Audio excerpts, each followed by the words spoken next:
Oregon just took down Iowa in a Big Ten Classic, and ironically enough, they're actually playing in a lot of those. And of course, this game in the pouring rain in Kinnick Stadium started with a safety. I really thought that Iowa was going to game manage and quarterback run their way to a victory, even though they did have a few explosive passes there in the fourth quarter. But what really sealed it for them, what really did them in, is turning the ball over on the 12-yard line. That was a 6-point flip, probably, because they would have kicked a field goal and Oregon ended up kicking a field goal. This may be a crazy take, but if the committee is really valuing strength of schedule and who you play and how you lose to them, should Iowa drop it all from number 20 after a close game, a last-second game, to number 9?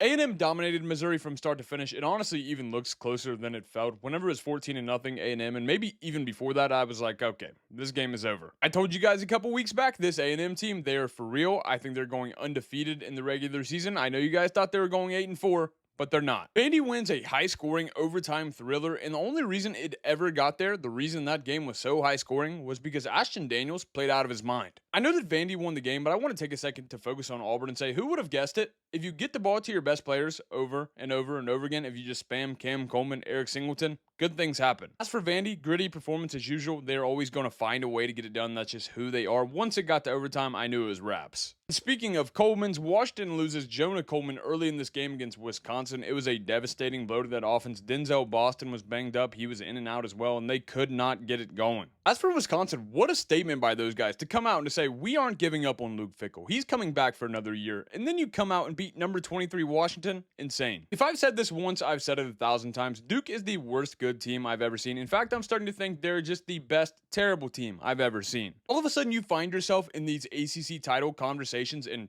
granted, they still are because UConn's not in the conference, but you go out and you lose to UConn. This is insane, and honestly, I think Darian Mensah maybe needs to be investigated because he was playing like he had money on UConn. There were a couple other games like Maryland and Rutgers going at it. I really thought Maryland would have this one in the bag, but they didn't. They give up 35 to Rutgers, and they seemingly can't score on a terrible Rutgers defense. And then look out for Nova Fida going up against Jalen Daniels, two guys who last year we thought were going to be superstars. Neither one of them really worked out like that, but still a great game nonetheless. And then lastly, we do have Iowa State coming in and winning as a 7-point underdog over TCU. The Big 12, you just never know who's going to win a game in that conference. That is all we've got for the midday games. We are on to the night slate. Let me know in the comments what you thought of these games and who do you got tonight, Alabama or LSU?